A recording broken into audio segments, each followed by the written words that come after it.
men took them to the streets, and they were settled there. But today's warrior battles on a different surface. The gear is donned with the same intensity the gunfighters wore. But the high-tech Indy cars replace six-shooters in this fight between second-generation drivers. Al Unser Jr. has been close before, finishing 1 point behind his father in 1985 in the PPG IndyCar World Series. His season has been touched with greatness. 6 times he's taken the checkered flag, including his first 500-mile win, and a CART record 4 wins in a row. He is the current points leader. Michael Andretti has seen greatness up close, growing up with his father Mario. His year is also a memorable one, 5 wins, including the last 2 races. In another season, the crown would be his. This year, he is second in the points. And their battle is not the only one being fought on this tight mile oval. Bobby Rahal sits on the pole. He has been the bridesmaid 5 times this year and still searches for his first victory. Rick Mears won the season opener in Phoenix. He won the Marlboro Challenge yesterday, and he has something to prove. But so do Andretti and Unser as the Indy cars attack the bull ring that is Pennsylvania International Raceway.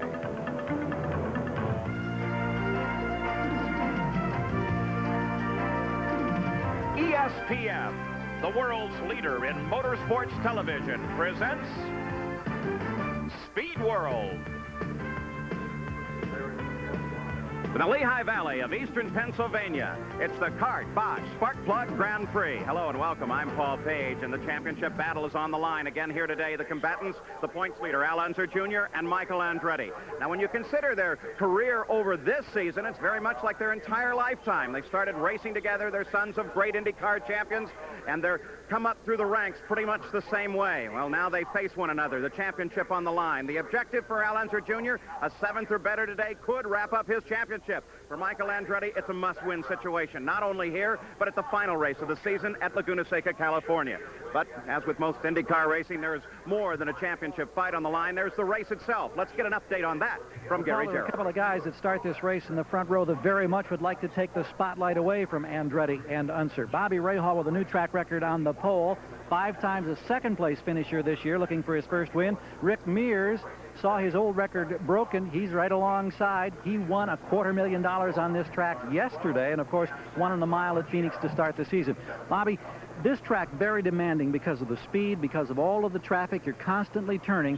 What's the key to winning in your mind? Well, I think the key is, aside from the usual, like good pit stops, is getting through traffic. You know, that's the key here. If you can get through it, it's going to be a fun race. If your car isn't handling good enough to go wherever you need to go, it's going to be a long one. Rick, you won the big money yesterday. Is there anything you can take from that victory yesterday that'll help you try to double up today? Well, hopefully, you know, the car will be pretty close to what the one was yesterday. And last time when we were driving both of them, they were fairly close. And like Bobby said, the real key is going to be traffic. You know, the car seemed to work fairly good in traffic yesterday, but still there's going to be a lot more traffic today and a lot longer day. 2 very fast front runners to set the pace. Let's drop back now and check on that championship battle as we check in with our colleague, Lynn St. James. And we're with the key player right now, and that's Al Unser Jr. Al, there's a couple of different strategies for this race. There's the strategy to go out and win the race that we know you can do so well and would like to have. And then there's a strategy of just finishing the race to win the championship. What is your strategy today? Well, really, the first thing we need to do is finish. And then the second thing we need to do is win the race. And so the thing to do is just go out and stay out of trouble, keep our nose clean, and do as well as we can. How are you handling the tension and the pressure? That's pretty easy. You know, the race itself puts on a bunch of pressure, and so we take them one at a time, and that's what's gotten us to this point. So we're not going to change anything. We're just going to take them one at a time. Thanks. Back to you, Paul. All right, so the championship on the line, Derek Daly, these 2 men. How do you rate them coming into this event? Well, let me give you 2 different scenarios for Michael and Al Jr. Al Jr. very much the star of the mid-season races, but since then he's been on the defensive, has to protect that precious points lead. That can be frustrating for a driver. Take Michael. No holds barred. He has nothing to lose. He can go for it. But also remember, he lives just down the road here. He slept in his own bed last night. He had breakfast in his own kitchen. I think that's a psychological advantage that he's going to take into this race with him. So plenty of stories to keep in mind today as they run at Nazareth. 22 cars are ready to take the most famous command in sports. On behalf of 175,000 Bosch employees worldwide, gentlemen, start your engines. Well, the command is given, and we are just about ready to go on this 1-mile race course. The command has been given. The engine will now shift on towards the pace cars and the race cars. So much to keep track of on this very tight 1-mile tri-oval here at Nazareth. The laps roll off so very quickly. Rick Mears, a final wish of good luck. There's Al Unser Jr. Can the championship be his today? We won't know that for a minute. Here's the starting grid, brought to you by the Die-Hard battery, now with more power when you need it most. On the pole is Bobby Rahal, who set a new track record and earned his first pole in over 3 years.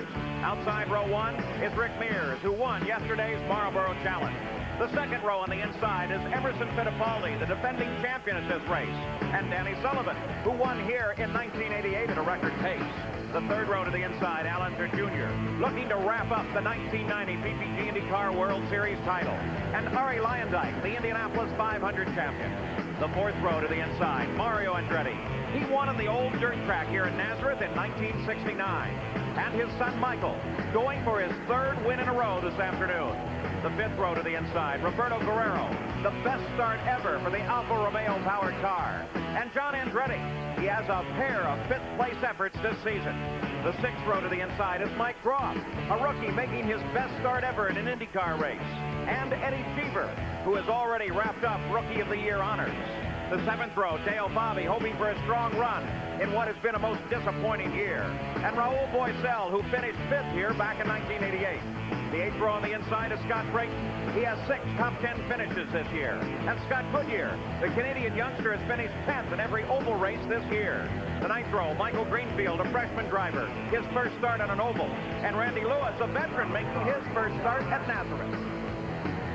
And taking a look at the rest of the field, Guido Dacco, Hiro Matsushita, Tony Bettenhausen, and Buddy Lazier. But Teo Fabi has pulled his car out of the line, gone to his backup, and will start in the back of the field. We'll be back for the start. National Raceway, just outside Nazareth in eastern Pennsylvania.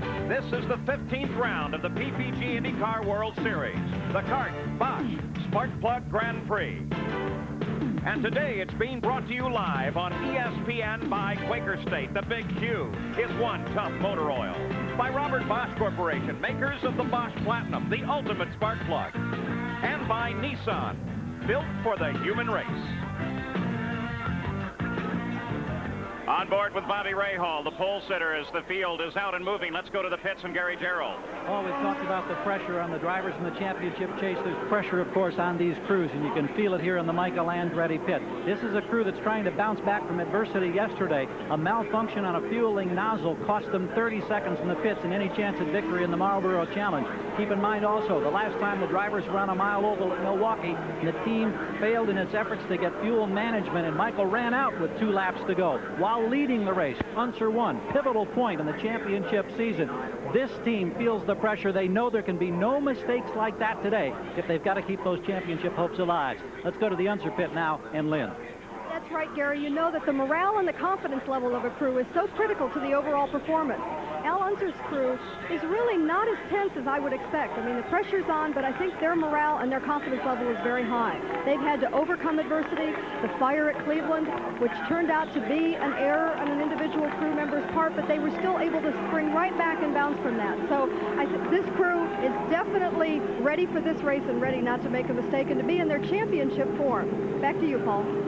Considering the points that are available, 20 points for the win, an additional point for leading the most laps in a race, and that could make a world of difference. Now, the point standings right now, coming into this second-to-last race of the season, Al Unser Jr. ahead with 194, and Michael Andretti at 157. So it will be a very close battle in the points, but focus too certainly on that front row, Mears and Rahal. Rahal so very hungry for a win this year. Rick Mears just off of yesterday's win. You saw it here on ESPN in the Marlboro Challenge. On board with Michael Andretti as we take a look down through the onboard cameras in this field.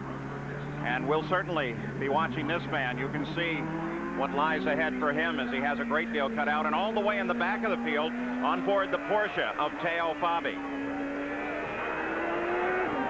So the field now begins to pick up the pace as the pole sitter Bobby Rahal brings the Traco SPT machine to the green flag, and they are running at Nazareth as Rahal moves quickly into the lead from the back of the pack with Teo Fabi. He moved to the backup car because of problems he suffered with the car yesterday in the Marlboro Challenge and decided this was the better machine. And you're riding with him as he cuts his way up through the field. At the front of the run, it's Rahal, followed by Mears.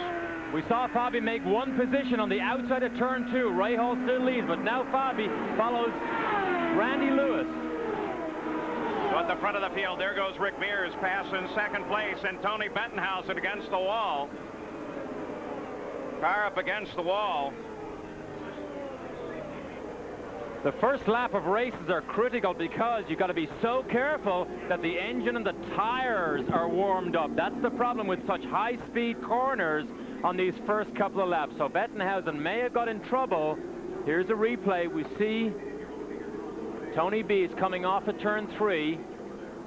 There he is. He loses it on the way in. On the way into the corner, he's lost control. It's a long slide, almost keeps out of the wall, and then bang, makes contact right there. Looked like Guido Dacco also had to pitch it sideways to avoid Bettenhausen as they came around. And that gives you an idea of what can be so terribly costly here at Nazareth. There's a whole string of rather unusual incidents that include an accident last year that we'll talk about a little bit later. But as they line up under the caution flag, it's Bobby Rahal leading Rick Mears, and then Fittipaldi, teammate Danny Sullivan, Al Unser Jr., and Michael Andretti occupy 5th and 6th. We'll be right back. Trying to get Tony Bettenhausen's car on the hook. Let's take a look at that accident one more time, Derek Daly. This is the end of the back stretch, which is the fastest part of the racetrack, and Tony B, when he turns in, and look at Guido Dacco, he got away with it. Maybe those two cars touched. I think they did, but Bettenhausen almost straightens the car right there. Not quite enough out of road. He's out in the gray area. That's the marbles, that's the slippery area, and he makes light contact with the wall. But Tony Bettenhausen, the Amex coal car, remember he's one of the teams will have a Chevrolet next year, but Tony B's day, a very short one here. Hiro Matsushita and Buddy Lazier both had to scramble for clear track to get past as well, so we're under caution at Nazareth. Last time that Tony Bettenhausen had an accident on the opening lap was in the 1988 Indianapolis 500. So they're on board with Michael Andretti. Many eyes here in his hometown keeping an eye on Michael. Now, while Pennsylvania International Raceway may in fact look like other mile ovals, there is a very subtle difference that these crews must affect in the car setup.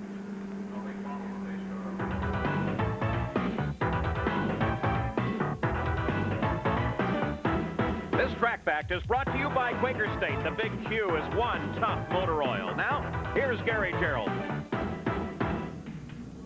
We've talked frequently in the past about how the most minute changes dramatically affect the handling characteristics of a race car. And here at Nazareth, one of the areas where the engineers are very concerned deals with ride height. Ride height, quite simply, is the distance between the surface of the racetrack and the bottom part of the tub or the chassis. There are two types of ride height that they talk about. Static ride height, when the car is just setting here, and dynamic ride height, when it's at full speed. Here at Nazareth, about 175 miles per hour. And all the aerodynamic and cornering load forces actually push the car down tight to the racetrack. The static ride height for most of these cars here is about 3/4 to 1 1.25 inches.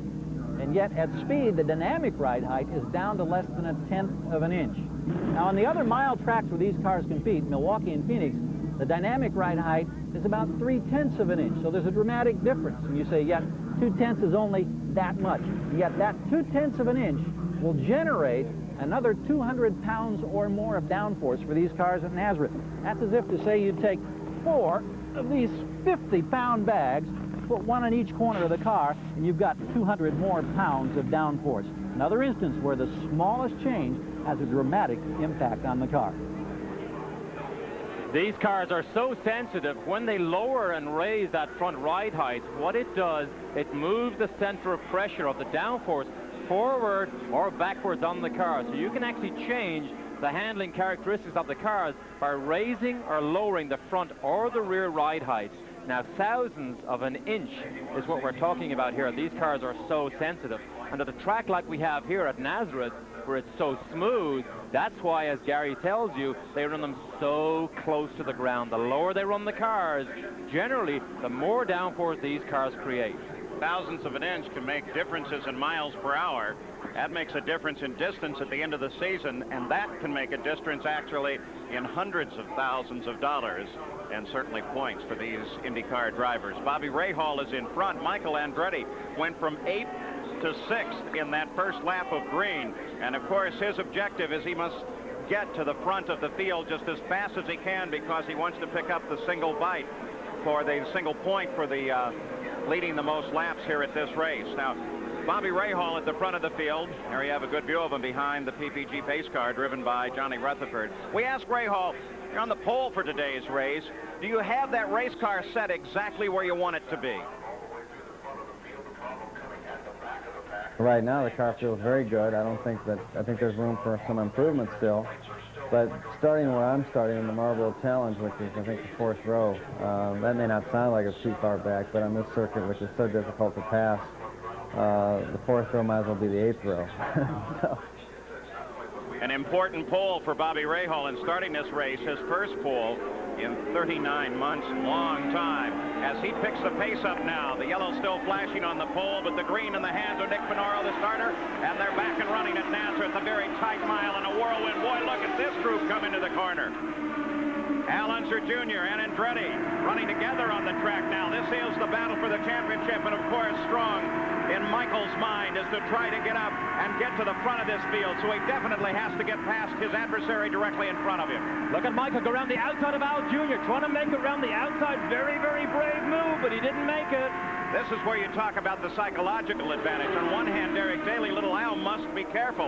And on the other hand, Michael has no choice but to be brave. Michael has to be brave. He has to take the extra chance because he must win this race. But Al Jr. knows that, and he also knows that he must finish. So Al Jr. cannot really be very brave trying to keep Michael back here. Consider the variety in lines as now Al Unser Jr. overhauls Danny Sullivan for 4th place and puts Sullivan between him and Michael Andretti. Mario Andretti is lined up just behind Michael. That's the type of thing he needs. There's such different strategies can be played here. Now look at Michael. Watch Al Jr. get away. He has to get by Sullivan, comes down the inside, but Sullivan chops down and takes the line. And look what happens. Michael loses about 6 or 7 car lengths. Michael went very close to the curb there. In fact, you saw his hands jump for a second. I'm sure he caught it with the left front and fought to maintain control as they come to the backside once again. This is turn 2. They're exiting right here. This is 150 miles an hour turn 2. Look at Leyendijk. Shows his nose down the inside of Mario. Doesn't make it. Arie Leyendijk with a spectacular run here today at 7th position right now. Yesterday, at the end of the Marlboro Challenge that you saw here on ESPN, Leyendijk was actually running laps at the end of the race faster than the leader, Rick Mears. So Leyendijk, the Indy 500 champion, most definitely a man to watch here at Nazareth as he closes in on Mario Andretti in the number 30 Domino's car. Mario chases Michael. These cars are very similarly set, hence you see them running very close together here. Now Al Jr. has pulled away, but Michael can watch everything that's going on. Here's back to turn 2, 150 miles an hour. These corners are so long and fast. That's what makes overtaking quite difficult here. This is the best place to overtake. This is a downhill run to turn 3, and people try to get down the inside, which is the safest pass to try and make. We continue to watch the fight.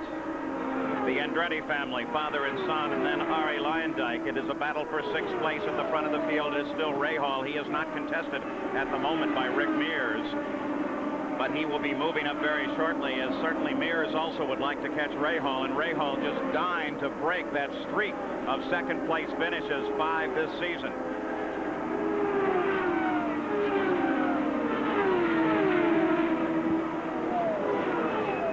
Front of the field, it is Bobby Rahal who rides a 21 race losing streak as Mario Andretti closes on his son Michael, who runs in 6th place right now. Behind them is Arie Leyendijk at the front of the order, and it's still Bobby Rahal, Rick Mears, Emerson Fittipaldi, and Al Unser Jr., followed by Danny Sullivan. Now, Derek, as we watch this, and we talk so often, there's the front of the field.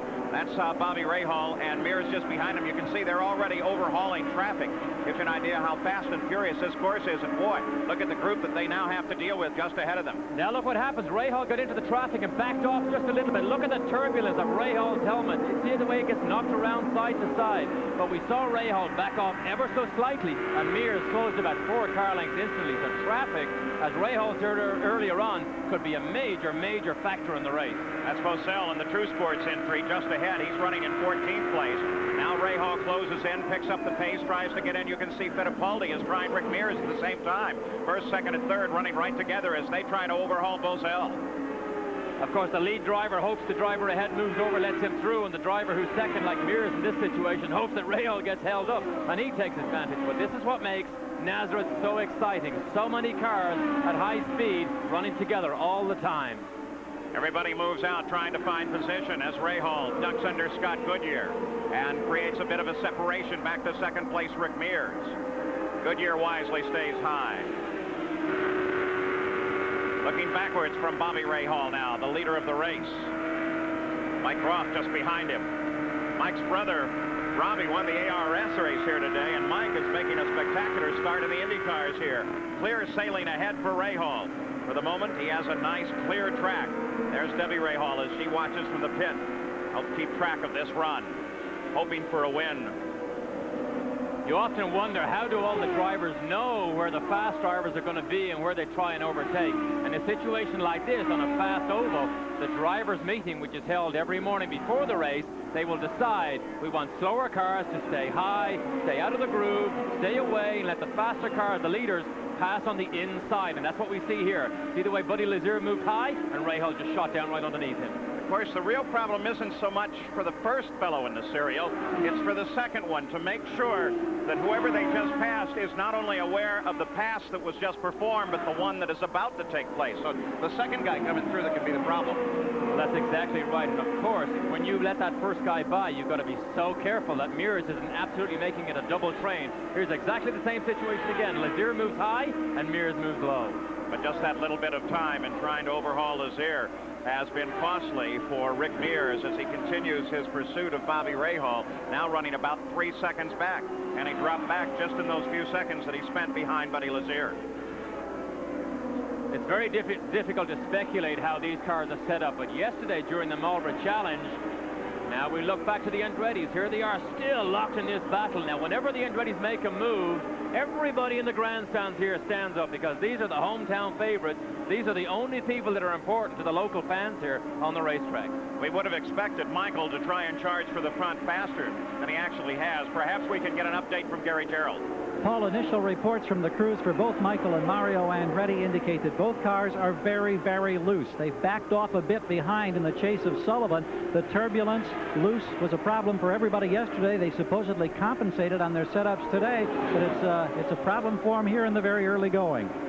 Now the question would be, though, have they compromised the handling for longevity in the run? Will they handle better as they go? As we take a look at Mario trying, Michael, and Leyendijk tries as well. I think Michael is slowing Mario just a little bit, but what do you do? I mean, do you pass your son and try and put him back down a position into trouble when you know he's chasing the championship? But Mario has been able to close up on Michael, and it looks to me as if he's anxious to get by. But what do you do when it's your son that's out there? 31 miles are complete in this 200-mile run. Of course, the other point is that not only are we teammates, it's a family, and they're right here in the hometown. So a difficult situation for both of the Andretti's at the moment. But could Mario help Michael by staying back behind him and help push him through some of the traffic? Well, I don't know, but the problem Mario has now is Arie Leyendijk is absolutely all over him. So not only does he have to try and protect Michael, he's got to protect his own position. But look at Mario down the inside. Will he make it? Will he make it? And look just behind them as Michael makes the try to the outside, tries to hang on the upper edge of the course, but Leyendijk ducks down to the inside of Michael Andretti, and there's the nose of Leyendijk coming by. So Leyendijk comes up a position as he's on the fly. And don't ignore in this fight the fact that Roberto Guerrero is just behind in his best start this year, and he's in this fight as well. Look at Danny Sullivan side by side with Mario here, but look at Leyendijk. Sullivan looks as if he's losing positions, but there's Roberto Guerrero having one of the best runs he's had. And Guerrero comes up to challenge with Michael Andretti now. Now, if this looks like a whirlwind to you, let me tell you, it's exactly the same to the drivers. They're around this track so very quickly. Very difficult to keep track of all of the traffic, and the drivers dart and move and just try to find the only clean air that they can. Indications are that they may in fact be calling Michael Andretti in any time now. It would be very premature. 35 miles are gone at this moment. There's Buddy Lazier, waves the people down to the inside again. He's going to have a lot of that this weekend because he's quite a bit off the pace. And Michael Andretti rolls into the pits. Here's Gary Gerald. And Michael Andretti in very early. It now becomes a 3-stop race, but the car was so loose they had to bring it in, and now they make the wing change up on front. 1, 2, 3, 4 turns. A dramatic wing change up front. He's moving in 12.5 seconds. Michael Andretti has been struggling with his car this entire weekend. Yesterday, you saw the problems with it. They had fuel pressure problems. Overnight, they changed the engine of this car. So when they took the command to start engines and rolled out, was the first time that Michael had an opportunity to roll out with this engine. He's a bit frustrated with his run here, but he can certainly make up for that. What they did during the pit stop, Gary mentioned the wing adjustment. They took downforce out of that front wing. They screwed it down, taking downforce and grip away from the front. Hopefully, Michael can have a better balance and make up some of that critical 12 seconds on the racetrack. Michael Andretti dropped back to 13th place while he was in the pits. There's the leader of the race, Bobby Rahal. Rick Mears up and challenging once again. And just behind is Fittipaldi.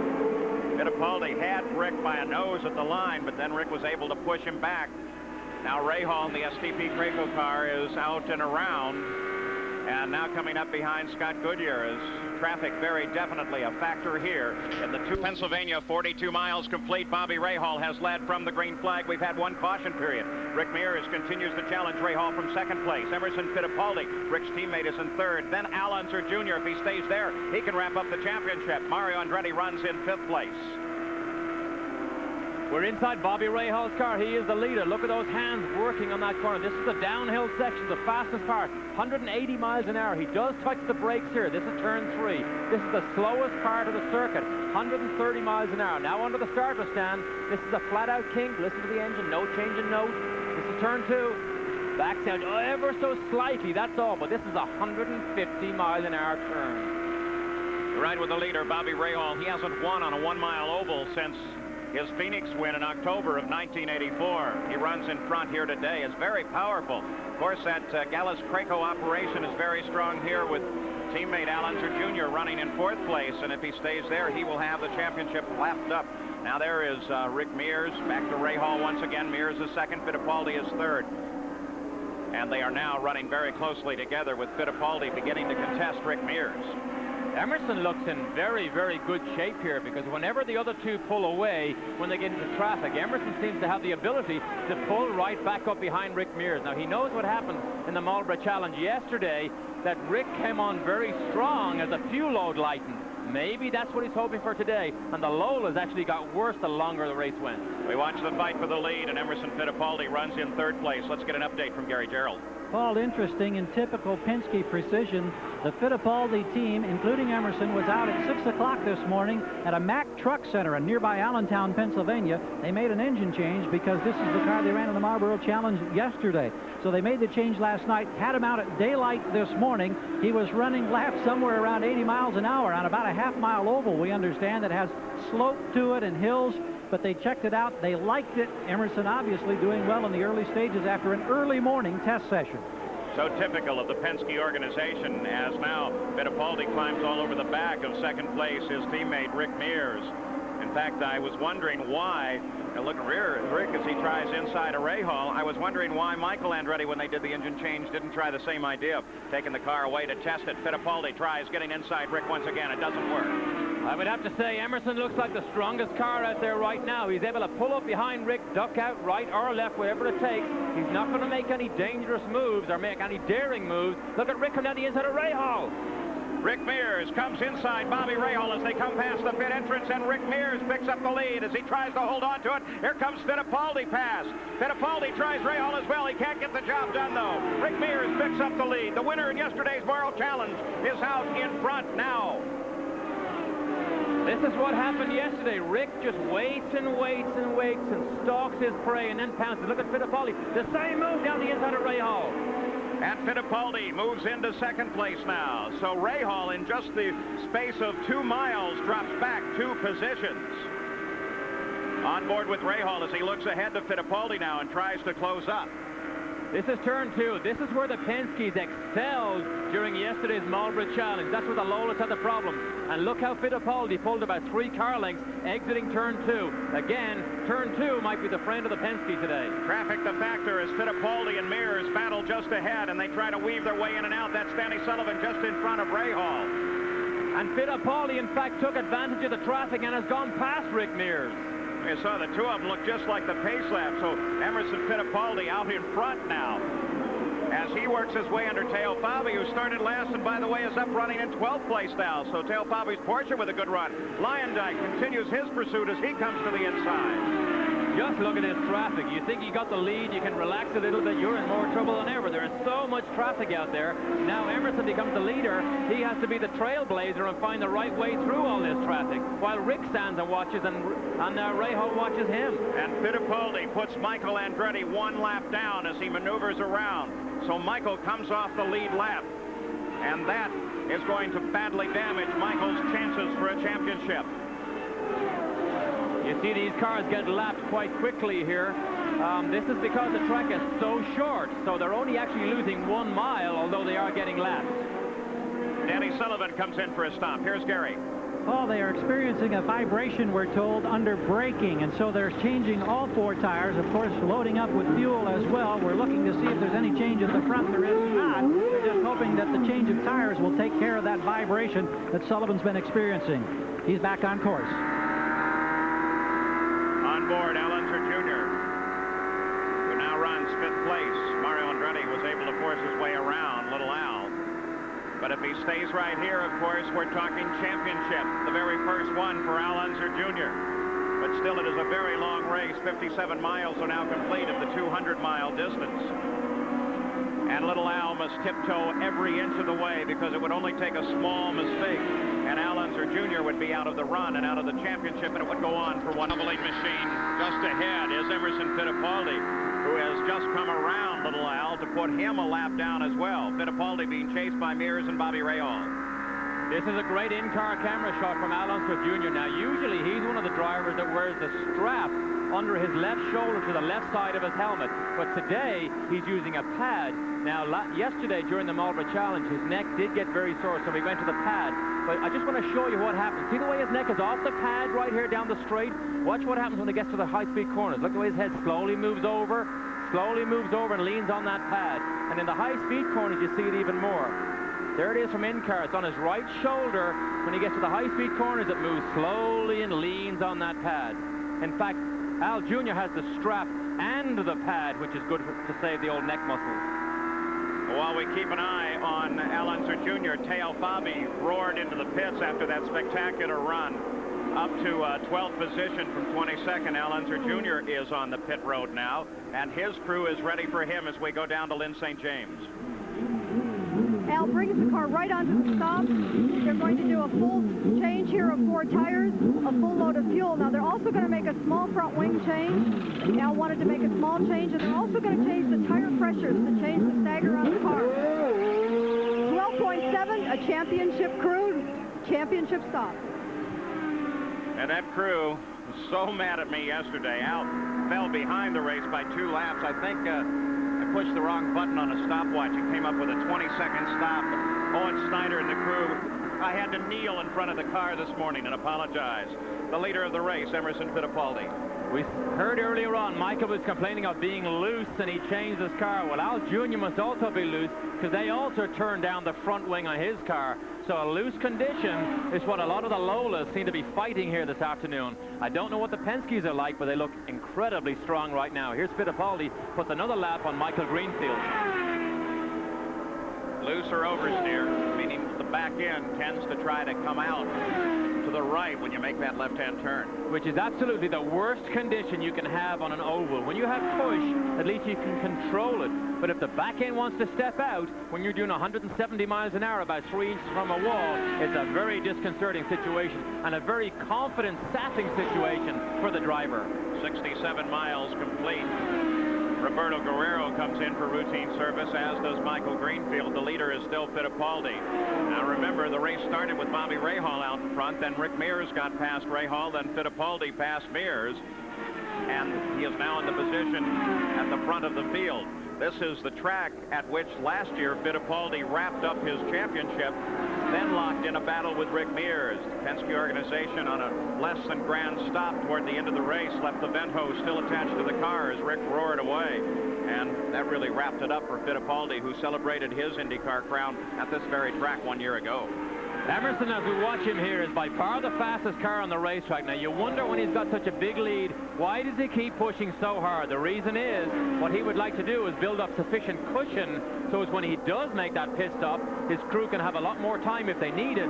But the second place man will be still at a disadvantage, and Emerson may not even lose the lead by the way he's going. Let's go to Mario Andretti's pits, Gary Gerald. And they fall on the car, and we're watching at the back because they were talking about the possibility of a wicker bill change in the rear wing. That has not happened that we've seen. They've made the tire change. He comes off the jack and lights up the tires in 13.5 seconds. Mario back out. Mario Andretti came in fourth place. They were working at the back of the wing, may have changed part of the attack angle as Mario Andretti comes back into traffic. We saw him pass Michael earlier on. We know Michael was loose. Mario made no adjustment to that front wing, so he's a lot happier with the handling of his car, although he is running down now. I'm not sure where he is after the pit stop, but he was running in fourth going in, and is dropped down. We're keeping an eye on Fittipaldi, who is closing on Rick Mears, and then they decide to come into the pits, as does Bobby Rahal. That's Fittipaldi rolling in just ahead. Here's Lynn St. James. Bobby Rahal has just made his first pit stop. He gets a drink mix combination that his crew prepares for him. It is hot today, and they want to make sure they get all that precious fuel in. There's been no chassis change on the car. Screams back out. Okay, Rahal. Gary.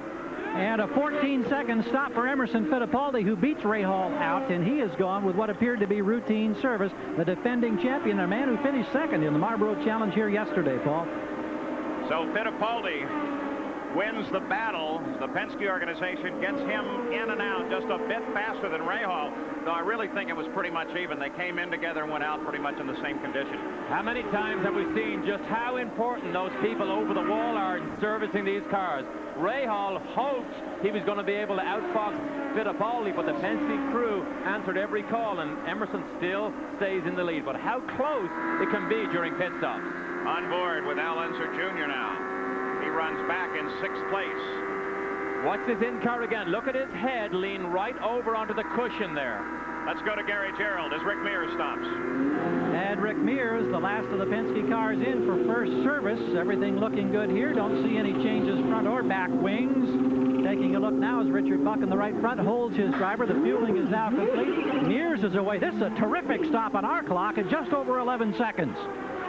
Penske service. It's tough to beat as Mears back into the fight, but Emerson Fittipaldi picked up the lead of the run as Mears made his stop. Arie Luyendyk is now up in third place. So at the front of the field, well, we're seeing the masters of the ovals once again. Fittipaldi has certainly become one. Mears with car number one, the leader of the race. Just ahead of him is third place Rick Mears. Arie Luyendyk runs in second place, and Fittipaldi is just about to put Mears one lap down. Emerson is in very good, strong shape right now. He has actually caught Rick, come right up behind him, and has actually made one attempt to pass him, and he has lost Bobby Rahal. Rahal is now about 4 or 5 seconds back, so Fittipaldi, this set of tires definitely suits his car like the last set did, but he's in good shape. Emerson Fittipaldi, when he's flying, he is superlative. His background, of course, in Formula One and road racing, but we ask him on a track like a 1-mile oval, does he enjoy racing on it? I enjoy the challenge. I enjoy a lot driving here, but you have to be very alert in traffic. I mean, the history proves here that many crashes on race days through traffic situations. Sometimes even the slow driver, the slow car doesn't want to be on the way, but he's going to be on the way anyway. Average speed of the race now for Emerson Fittipaldi, the leader, 137.5 miles an hour. That's behind Danny Sullivan's race record of 148.5, set back in 1988. But Fittipaldi is definitely on the fly, and of course we had the one caution period early on when Tony Bettenhausen brushed the wall, taking his car out of contention, but no injury to Tony Bettenhausen. Ari Lyondike now just runs down onto the pit road, carrying his car a great distance before he comes in for a stop.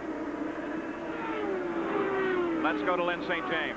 Ari Lyondike is going to be bringing his car in. I've talked to John Dick, the team manager and engineer. Ari's going to make no changes on the car, no expected changes. Brings it in. Everyone is ready. A little bit late in getting the fuel nozzle in, but Ari's also taking some liquid because it is a little hotter today than it's been most of this week. The drivers are ready for that heat. 4 tires on.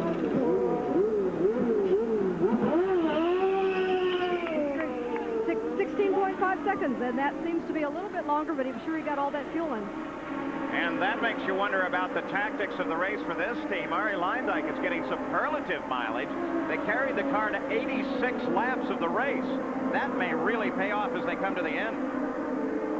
We saw him leave the pits with his visor still up. You wonder why he goes so far down the line before he puts that visor down, because he was doing almost 100 miles an hour before he put it down. Remember, he's got to go through all those gear changes as he's exiting the pits. As soon as he gets a high enough gear, then he flipped it down.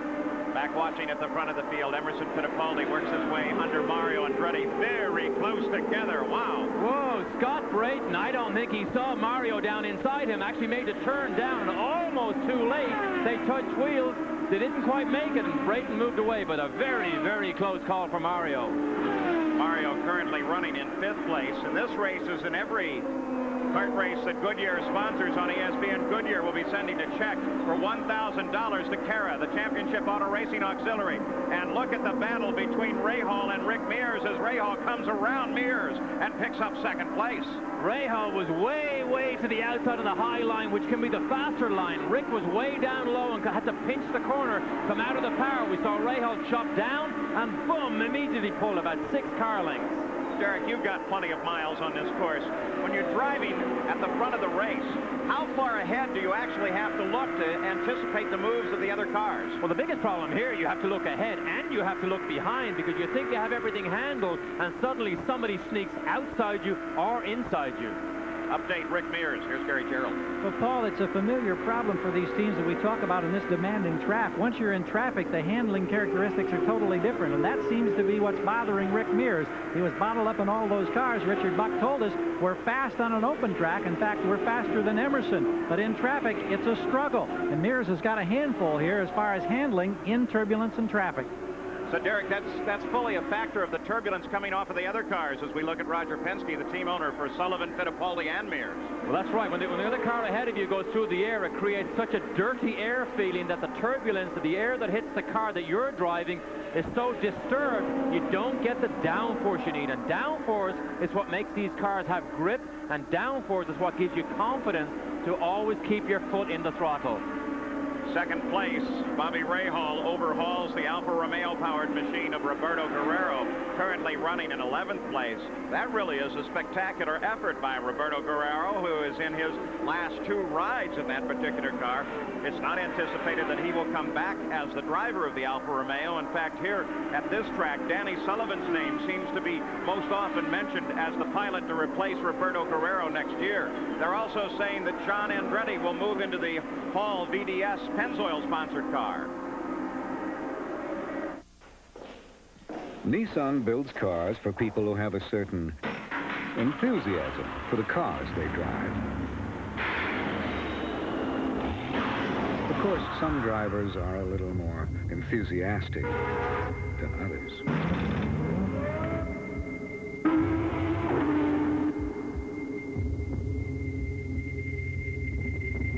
Nissan, built for the most demanding race of all, the human race.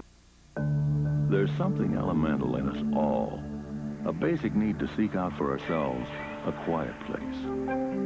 Well, Oshkosh Men's Sportswear is made specifically for that search. Clothing that brings a man closer to himself and the earth. Rugged, comfortable, enduring. Find yourself in Oshkosh, exclusively at Sears.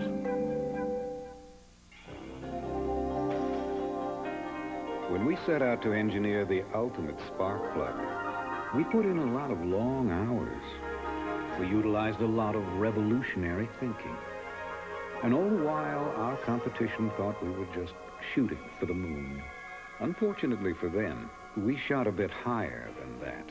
Bosch Platinum, the ultimate spark plug. To locate a Bosch retailer or service outlet, call 1-800-8828-101. We're back live in Nazareth, Pennsylvania, and the crowd here getting a whale of a show with Emerson Fittipaldi running out in front with a 200-mile run. ESPN's coverage of the CART Bosch Spark Plug Grand Prix is being brought to you by the U.S. Navy. You and the Navy, full speed ahead. By Firestone, tires that meet the test. And by your Toyota dealers and their quality line of cars and trucks. Toyota, I love what you do for me. So we're under caution. Let's go to Gary Gerald. And Michael Andretti has taken advantage of the yellow to come in. His words on the radio, Paul, he says this car wants to spin in every turn. They've changed the wing again. They were going to go another 1.5 turns, 14.5 seconds, and he's out. They say the handling characteristics may be the worst of it any time this season on that car right now. That's what they're trying to correct. Yellow light winked on just a few seconds ago. The report is that there is some debris on the racetrack, and while they clean that up, they bottle the crew up behind Johnny Rutherford in the PPG pace car. Rutherford, by the way, hoping to put together a deal next year and get out of that pace car seat and back into a race car. We should have one lap of caution back to the green flag. Wings and tire stagger are really the only things that the Newman-Haas team can quickly change on Michael's car to rectify that situation. Give him less front wing, more rear wing, or less stagger on the rear. That also tries to induce some push into the car. Now, as we watch them circle around, take a look right behind Emerson Fittipaldi, because it's a wonderful story. That bright red number 50 car, that is Mike Groff. He is starting in his first race here, and he is running in 8th place. A spectacular ride for a really brilliant young race driver. As Fittipaldi picks up the pace, good chance for Mike to really learn something about running on the ovals. The green flag is out again, and Fittipaldi begins to pull away from the rest of the field, maintaining his lead over Bobby Rahal. Of course, Mike Groff, we've seen him win many, many races on ESPN, but he's in heavier company than he's ever been in before right here as he runs behind Emerson, and the whole pack are snarling down behind him trying to catch him. The fight between Little Al, Rahal. Of course, not a fight on the circuit itself. Little Al just sits there keeping track of this battle, but Rahal and Rick Mears definitely in the fight. This is turn 2, 150 miles an hour. Look at that head leaning against that pad. We mentioned that earlier on, but now look at Rick trying to get by Al Jr. Rick Mears puts him a lap down as he tries to keep in contact with second place Bobby Rahal. Rick runs in 3rd place right now. Little Al has to be as careful as he can. The problem Little Al has, we mentioned at the top of the show, he has to drive defensively. That means whenever anybody puts even half a move on him, he has to let him go. He's almost forced to let him go because he can't take that chance. Remember, it's a precious points lead that he built up in the middle of the season, and that's what he's trying to protect. And keeping track of that championship fight, Michael Andretti is currently in 7th place. Of course, he needs to win, while this man, Al Unser Jr., runs in 5th, and that's where he needs to be. 6th or better now, and the championship is his when this day is over. It's not looking good for Michael. Very seldom in races as fast as this, when you have as much trouble, you don't have enough time to make the critical changes. So it does not look good for Michael, because the car was not good right from the green flag. And while you say that, the one thing about the mile here at Nazareth, as we watch Rahal make a maneuver coming inside Mario Andretti, not a pass for position, but it continues Rahal's pursuit of Emerson Fittipaldi. Things happen so very quickly on any mile, and especially here, we have in the past seen some very strange incidents. And of course, that could change the status of things rather quickly. We're watching Eddie Cheever now running ahead of Bobby Rahal. Rick Mears still watches every track and every move that Rahal makes. There's Mario. They're going to lose him, but Cheever now about to be passed by Rahal. We watch the action at the front of the field. Rahal trying to catch up to Emerson Fittipaldi. Rick Mears runs in 3rd place. There's a great deal of excitement a little later here on ESPN. The richest tournament on the senior PGA Tour, the Vantage Championship Golf. Charlie Goody now has a one-shot lead over Al Geiberger and Lee Trevino, as we'll be joining them in the final round, today's final round, the Vantage Golf Championship. That's live at 4 o'clock Eastern here on ESPN. Rahal is running in a very strong second place. I'm sure Rahal hates to hear his name ever associated with second place, because 5 times this year, and he was in a position to win a lot of those races. He didn't back into a second place. He lost his wins rather. But Rahal, the perennial second place man this year, and he's not able to catch Fittipaldi. Fittipaldi continues to draw away. Emerson Fittipaldi looking for career win number 12. And of course, among those victories, we're talking the Indianapolis 500 and the IndyCar World Series Championship. Rahal runs in front. Bobby Rahal is second, but Rick Mears now comes up to try to overhaul Bobby Rahal. They battle together on the course. They have Eddie Cheever lying just ahead of them. Fittipaldi well out in front of this field, a full lap now. Look at this traffic jam. It looks like the freeway. Rahal, look at Mears tries to go around the outside, take advantage of Rahal being down low. But look at this traffic they're fighting. Looking as Mears watching ahead to traffic and keeping track of Rahal's positioning on the course. Rahal tries under Eddie Cheever. Rick Mears closes up right behind Rahal, trying to stay in contact with Rahal. He certainly doesn't want to get bottled up behind anybody else. But now, for the moment, they settle off as Rahal comes under Danny Sullivan. Sullivan runs in 12th at the moment. Sullivan not having a good day. He's already had 2 pit stops. Rahal moves down under Buddy Lazier again, and Mears right behind them. So Bobby Rahal continues to try to hold off Rick Mears as they throttle their way through traffic. We'll be back with more. There's something elemental in us all, a basic need to seek out for ourselves a quiet place. Well, Oshkosh Men's Sportswear is made specifically for that search. Clothing that brings a man closer to himself and the earth. Rugged, comfortable, enduring. Find yourself in Oshkosh, exclusively at Sears. How do some people feel about their antifreeze? Not all antifreeze is the same. Nothing beats Prestone. And that's something you might appreciate down the road. Heard from an old student. Remember Brian McKenna? Smart kid. Good ball player. Great hands. Where's he going to college? He's not. Too bad. Studying aviation electronics. But you said... In the Navy. Then college. The Navy College Fund in Montgomery GI Bill. Over $25,000 for your college education. You and the Navy! Like I said, smart kid. Full speed ahead. The memorable moments and the heroic performances have all been part of the League Championship Series. Now, baseball tonight joins the tradition with nightly reports from the LCS. Tonight on ESPN. Back at Nazareth, as against the wall, it's Al Unser Jr. Al Unser Jr. tangles with Ari Lyondike. Danny Sullivan stomps down on the brakes, and the championship is up for grabs once again as Al Unser Jr. into the wall. Both cars tangling hard, debris all over the track, and the yellow is out. This is where they break at the end of that long back stretch, or that short back stretch. They got together. Both cars are heavily in the wall. Al Jr. still in that car, very, very shaken.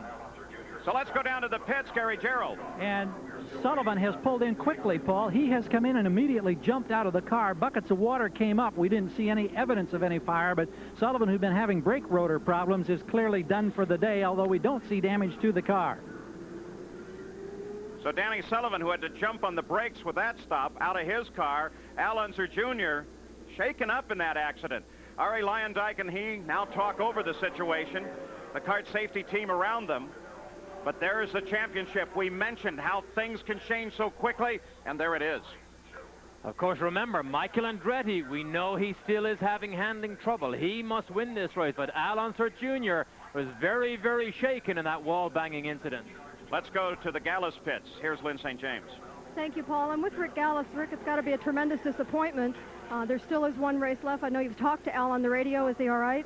That's the only thing we really care about. You know, he said he was okay. I really haven't had a chance to check his condition, but nothing else matters, and he's okay. I don't care about anything else. I know that was your first concern at Indy when he had the problem and didn't win there, but hopefully he is okay as far as you know. You've talked to him. I've talked to him, and I think everything's okay, but we'll have to just see. Okay, tremendous disappointment for the team, but you guys can hang in there. See what happens. 115 miles complete. Thank you very much, Lynn St. James. Emerson Fittipaldi has the lead, and there is the battered and broken race car of Al Unser Jr. Ari Leyendyke's just ahead as they try to clean up the track. Let's go back and try and re-examine this accident again, Eric. This is the end of the backstretch. Look what happened. Oh, it started with Sullivan and Leyendyke, and they wrapped up Al Jr. Look at the two cars go backwards. Very, very hard contact. Look at the flames from the magnesium. That's the wheels and the uprights. But Al Jr. looks like an innocent victim of an accident between Sullivan and Ari Leyendyke. Well, that gives you a great deal more information as you see that the real cause was Sullivan down low and Leyendyke trying to pass him. Now you take a look on board, the same situation with Al Unser Jr. Now everything is happening behind him.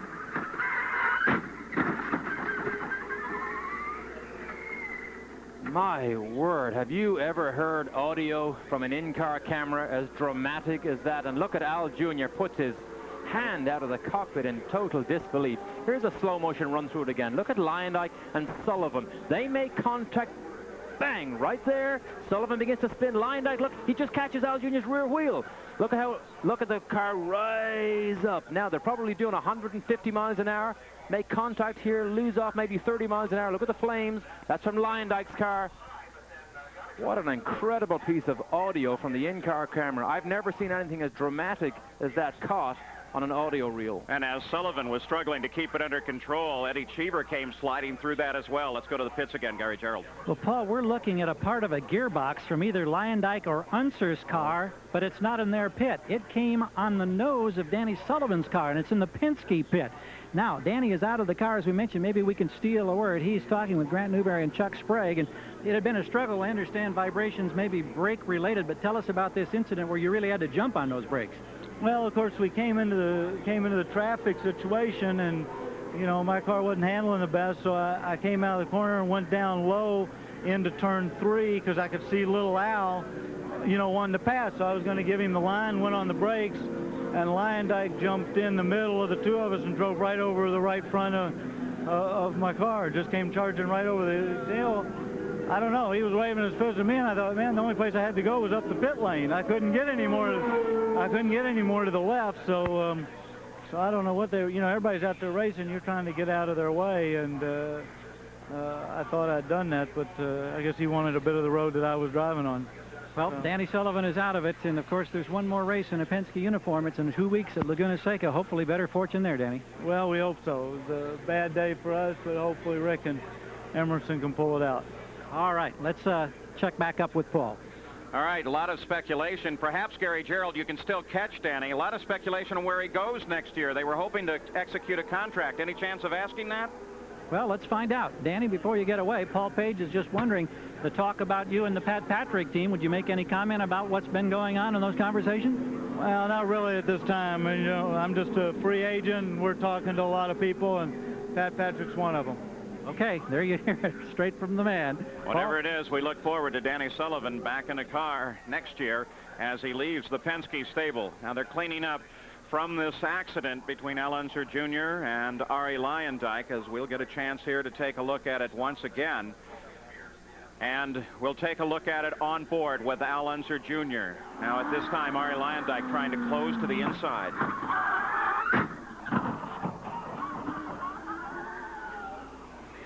And of course, the steering wheel ripped out of little Al's hands. He just lets go and put his hands up so he doesn't get his hands caught in the spokes of the wheel and find them damaged. Now, this shows it very clearly. 3 cars abreast. Ari Leyendyke, who had been battling with little Al for the place on the track for about 16 laps, comes over the top of Sullivan, his left rear very dangerously close to Sullivan's head. Cheever comes flying through, and Leyendyke and Al Unser Jr. go into the wall, and it changes the entire complexion of the PPG IndyCar World Series Championship. We're under caution at Pennsylvania International Raceway, Nazareth, Pennsylvania. Emerson Fittipaldi is in front. Rick Mears in second place. Third is Bobby Rahal. We'll be back. The thinking that went into your Firestone tires took a lot of different tracks. At the toughest tracks in the country, we put Firestone tires to the test in all sorts of competition. We race a lot, we learn a lot, and it all goes into every Firestone tire we make. Firestone, tires that meet the test. Got Firestones again, huh? I've got a one-track mind. Presenting a superbly engineered high-performance machine. One that's been race-bred by the world's finest drivers to deliver the ultimate overall performance. What do we call this masterpiece of engineering? Bosch Platinum, the ultimate spark plug. Drive it today and find out for yourself why so many champions prefer Bosch. To locate a Bosch retailer or service outlet, call 1-800-882-8101. One tough motor oil announces one tough guarantee. Ask your participating service center about Quaker State's tough lubrication guarantee. 250,000 miles or 10 years. Register your new car absolutely free at a participating service center. Use only Quaker State. Have oil and filter changed as directed at a service center. And if any lubricated engine part suffers an oil-related breakdown, you're covered. Quaker State guarantees it in writing. The big Q is one tough motor oil. What many hoped would be the car that would roll into the championship circle with Al Unser Jr. on board at the end of this race is now in the back of the wrecker and being towed back into the paddock area at Pennsylvania International Raceway. A broken and battered machine. Al Unser Jr. a bit stunned, but okay, out of the car. And the championship battle goes on to the final race of the season. In 2 weeks, you'll see coverage here on ESPN at Laguna Seca, California. Arie Luyendyk's car, Indianapolis 500 champion, also on the back of the wrecker. Close racing, a close track. Contact with the wall, and the championship changes just that quickly. Let's go to Lynn St. James for an update on Arie. Thank you, Paul. Arie, I'm really glad that you're okay. What happened out on the racetrack? Well, Little Al was following Danny, and Danny slowed him down. I got a good draft on Little Al, pulled up alongside him. In the meantime, Danny moved over to the left to let us by. And then he comes back into turn 3, and he hits me, and then I hit Al. So here I'm taking Al out. I was running for the championship. Both cars are damaged heavily, and I've got a pretty good headache, and I'm really pissed off about it. I can't believe that Sullivan put on a move like that. He should know better. A lot of traffic. We knew traffic was going to be a problem, but you wouldn't think it would be against 3 front runners. Traffic was a problem, but everybody was doing a real good job. I think the back markers and also the guys who were, doing the lapping. And it's just too bad it was to see that, somebody who was running that good, like Little Al and myself, were just taken out by a stupid mistake. Well, you had a great run going. We're really sorry, and certainly, of course, you will be okay and be running at Laguna Seca. Yeah. Thank you very much for the interview. Yes. Okay. Sad moment for the Indy champion, Arie Luyendyk. Emotion plays such a great part in this racing, but I think when Arie looks back on the tape of the incident, he probably will see that Sullivan, in fairness, did not have anywhere else to go except down through the pit lane. So I think he might see a little bit differently later on. And under the caution, the leader, Emerson Fittipaldi, rolls into the pits. Here's Gary Gerald. And Paul, they played it right down to where they think now this should be the final stop. They got enough laps under yellow to get him in. Remember, he has that full lap lead prior to the yellow. Mears made a stop earlier. It's questionable if Mears can go the distance. They were gambling for a yellow. Fittipaldi is away in about 12.6 on our clock. A good stop here under caution, but keep in mind that should be his final stop of the afternoon. Paul? At 124 miles out, 76 miles to go, still under the caution. Fittipaldi will come out and line up with what's on. Look for ESPN Sports Week each week in Sports Illustrated. Sports Week, a concise schedule of ESPN's major sporting events, Sports Center, plus special features. Look for ESPN Sports Week every week in Sports Illustrated. We're back in Nazareth, Pennsylvania. You're looking at an invention of Rick Mears. It's that extra strip of asphalt inside the track called the warm-up lane. He helped design that when Roger Penske built this track as a result of his accident at San Aaron. They're using it now. Well, here's the race summary after 120 miles complete. Fittipaldi is the leader. We're in our third caution right now as a result of the accident between Arie Luyendyk and Al Unser Jr. Michael Andretti, well, what does he have to do to stay alive in the championship fight? Finish first or second? First or second? for Michael Andretti. He runs in 4th place right now. The onboard camera view is over Michael's shoulder. Out of race, Lyondike and Sullivan, of course, as a result of that accident. And this is on board Teo Fabi's car. He's in 11th place. And there you get a good idea of what that warm-up lane is all about. And it was Rick Mears' idea that if there was this extra piece of track available to the drivers, then they could run slow without being up on the fast part of the race course during warm-up periods. And here it's paying off because it allows them to cycle the cars away from the track itself, and that will help clean up that area where the accident occurred that much faster.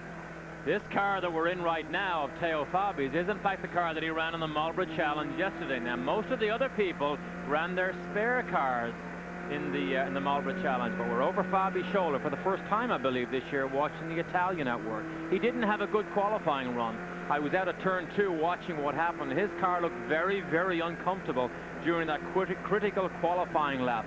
Qualified a lot worse down than he likes in 13th place. So Fabi probably not having the type of weekend that he travels all the way from Italy each weekend to have. Of course, Teo Fabi is one of those who will be without a ride because the Porsche effort goes away at the end of this season, though he has been mentioned as the driver for his current team manager, Derek Walker. As they come up with a new team next year, Teo Fabi seems to be the most obvious choice for Derek Walker's driver. More activity coming up here on ESPN. The Thoroughbreds off and running. The race to the Breeders' Cup continues with the Turf Classic Sunday afternoon at 3 o'clock Eastern, live right here on ESPN. From horses back to horsepower. The accident between Al Unser Jr. and Arie Luyendyk, Danny Sullivan, taking all 3 cars away, changing the look of the championship points, giving Michael Andretti an opportunity. Michael currently runs in 4th place, but he still needs to move forward and pick up 2nd place. Roger Penske, although he does run in 4th place, he's actually at the head of the line behind the pace car, so he does have a good opportunity to try and pull away. In fact, just as I said that, he ducks into the pits for service. Let's go to Gary Gerald. And Michael Andretti right on the marks as he comes in for what should be his final servicing of the day. And this yellow is helping everybody in terms of fuel mileage. It's helping them get in sync on pit stops. This will be the final stop for him. It's purely routine and under 11 seconds by a fraction. An excellent stop with the benefit of the yellow. And Paul, if we can take just a moment, already I know wheels start turning and you wonder, we know that Michael's got to be up there, win, finish 2nd, keep those title hopes alive. And Mario has been a place in front of him. They tell us that no talk has been taken place thus far about team strategy and whether or not they would reposition the Andrettis on the racetrack. They won't talk about it until it really becomes a reality when we get down to the stage of the race. But it's kind of something that might be worth a little conjecture here, particularly on the part of Derek Daly as we look ahead to these final laps. Well, Derek, they may not talk about it on the radio, but certainly Michael and Mario are both very aware of their positioning. I believe they are. The problem with, Paul, talking on the radio, other teams can monitor what your radios are saying, so often private conversations are not that private after all. All right, let's go a little further down the pits. Lynn St. James. Yes, Paul, I'm with Shelley Unser, a dear friend, and she has some good news. They said Al's going to be fine. He's got, I guess, a slight concussion, and they're going to take him to get a CAT scan just to make sure. Well, that's good. Yeah, being sure is very important, but most important, you got to see him, and he's okay. Right, he's fine. Good. Okay, well, so fortunately, we got one more left, and this is going to be okay, and it's over, and we'll go on to the next one. Yep. Thanks. We'll be there. Okay. Okay, Paul, back to you. So Michael Andretti must finish 1st or 2nd. So now, Terry, what are we running? The possibility that the championship could be decided, and like when Johnny Rutherford won one of his championships, the champion isn't even at the racetrack. He's about out getting X-rayed somewhere. That's right. We watched the lineup of cars here. How Michael wishes this was the actual lineup on the scoring chart because he's right behind Emerson Fittipaldi. But in fact, he is he's 2 laps down now because of that last pit stop. So 2 laps are going to be very, very difficult to make up on Emerson, who's been so strong all afternoon. It is an uphill battle in his backyard here at Nazareth. Trying to make sense of the way this order will come back. Certainly it's not displayed behind the pace car. Fittipaldi is the leader of the race. He has a full lap on the field. Rick Mears is in 2nd place. He runs on the same lap with Bobby Rahal. Then 2 laps down, as you mentioned, Mario and Michael Andretti running 4th and 5th place. Eddie Cheever, who narrowly avoided disaster himself in that accident, runs in 6th place, 4 laps behind the leader. The pace now begins to pick up as we anticipate the green flag. Rutherford takes the pace car off the track. The green comes out, and we're racing once again in now what should be a run to the finish with 131 miles of the 200 complete. Rick moves inside Bobby. Rahal tries to do the same thing. Door gets close, can't quite make it. Rick and Rahal have raced wheel to wheel all afternoon. Rahal is now in 3rd place, but even if 2nd was the best he could do and make it 6 second places this year, he'd want to take it. Rick Mears got a superlative restart. He's very good at it. He talks about the pacing necessary to come back successfully on a restart from a caution period. Well, there you see the mastery of it. He was directly behind the pace car and now begins to separate himself from 2nd place Bobby Rahal, or 3rd place Bobby Rahal. 4th place is Mario Andretti. Michael runs in 5th place. The leader, of course, still Fittipaldi, a lap out in front. Of course, there are no more pit stops. There's not enough laps left now to have to make another pit stop. They've got enough fuel on board. They've all got good tires, so it is a sprint for the final run to the checkered flag here. No more stops. So Michael Andretti, with his work cut out for him, must move forward at least 3 positions, come up into 2nd place if he is going to keep his hopes for a championship alive. By the way, everyone here sends their best wishes. Beautifully groomed 1-mile oval here, really a tri-oval. Emerson Fittipaldi is the leader. Rick Mears and Bobby Rahal have come back onto the leader lap. They are just behind, or just ahead of Fittipaldi, though. He could put them both a lap down very, very quickly. The fight is between Rahal and Mears. Mears runs in 2nd place while Fittipaldi runs all alone.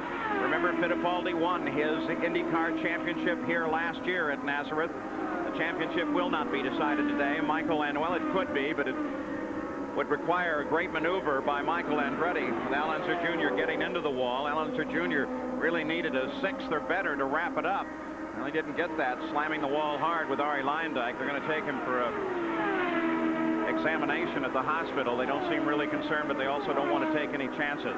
Fittipaldi, well, he's having a spectacularly smooth run. Of course, 6th or better, you mentioned. That was if Michael did win the race. But Emerson, as we see here, is the master of the day. He's actually pulling away just a little bit each time.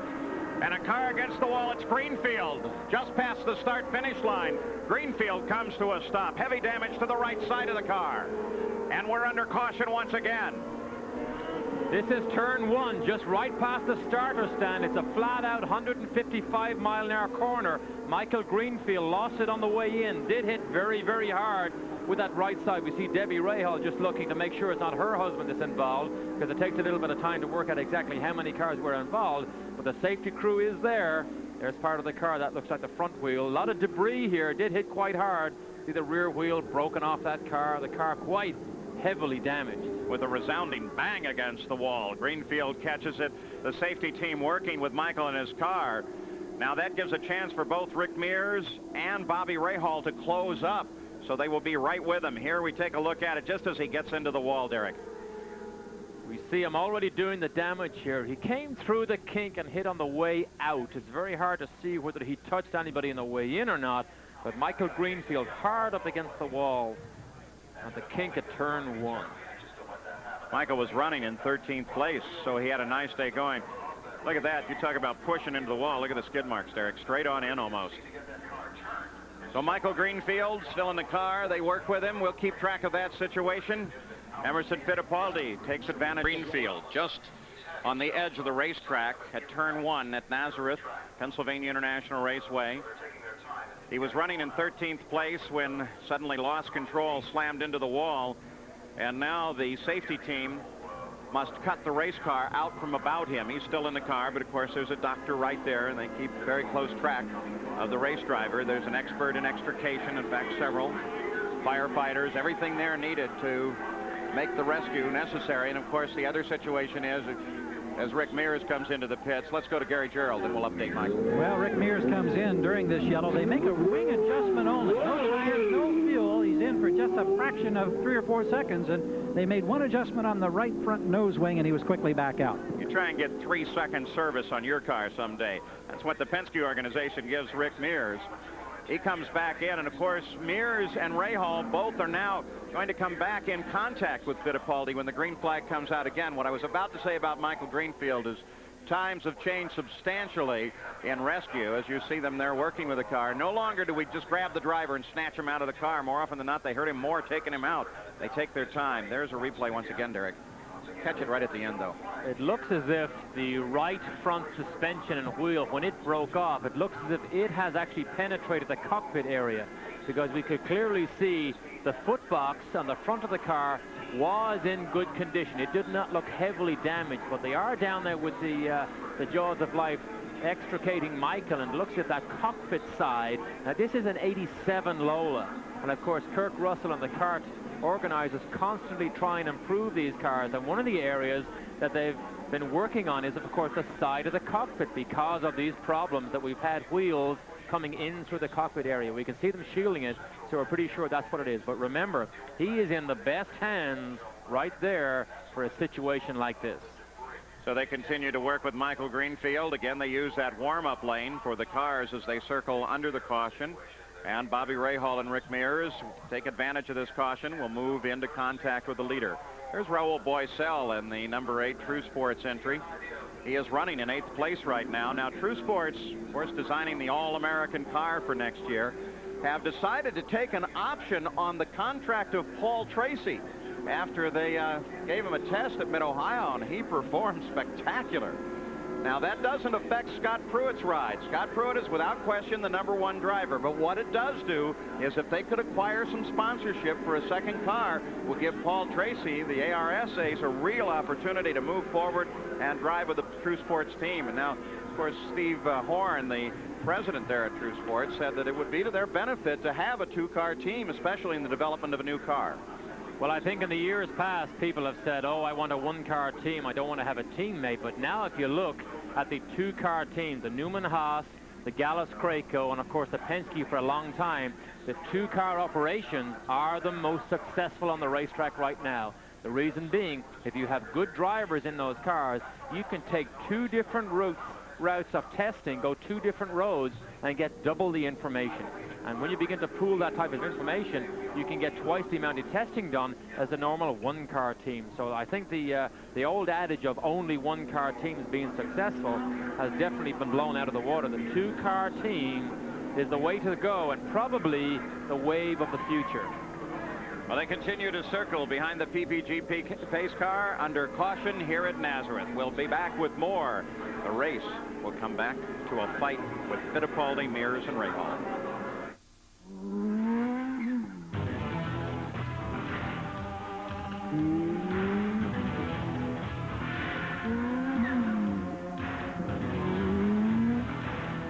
This is where Toyota learns the value of racing.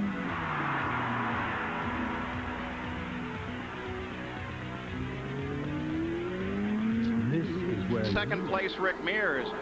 This set of stops and this caution definitely helped Rick Mears. He gained positions on that pit stop with a change. I'm sure the officials may take a look at that situation. He came in running in second, but there were 7 cars between him and Fittipaldi.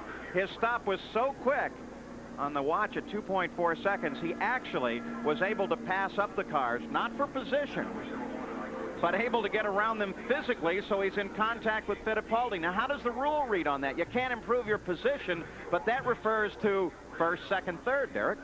In a situation where you're behind cars, I know that the driver, if he recognizes that he may hold up a faster car, can wave the driver by, the faster driver by, but he must make sure that all the CART officials that are necessary do see the maneuver. I can't see how Rick can have passed all those people in such a quick run down the pit lane and got up behind Fittipaldi. I'm sure that there's some head scratching going on over at the CART center right now. There's going to be an interesting semantics definition there. Is improving your position passing for position or just getting a more advantageous physical position? I believe improving your position is passing any car under yellow. Any car. However, I did not write the rule book, and I do not have the rule book here in my hand. Your law degree is from the University of Ireland. Well, that's right, the Dublin Law Society.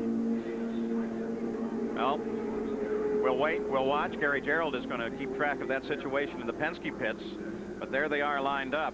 Let's run down through the order as they continue to work on Michael Greenfield. Emerson Fittipaldi, Michael Greenfield obviously still in the car. And they're taking their time with him. Plenty of medical help right there. Fittipaldi leads. Second is Rick Mears. He's right behind Fittipaldi. Then Bobby Rahal, Mario Andretti. Michael Andretti is fifth.